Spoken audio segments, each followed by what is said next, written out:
Now I'm going to show you a quick stretch for the scalene muscles. So the scalene muscles sit right behind this big guy called the SCM.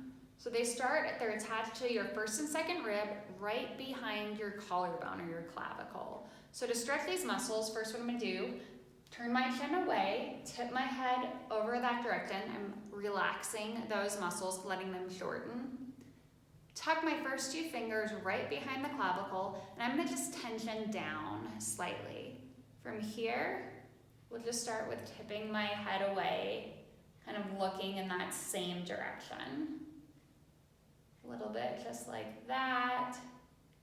Then you can add a little more motion, tipping your head, now looking over. You get a little bit of that rotation through there. So that's a nice way to work through the scalenes on your own. As you're working those, you might feel some stretch through the front of your neck here, kind of up to your chin, up to your ear. Depending on how tight you are, you might feel it all the way up to your temple up here.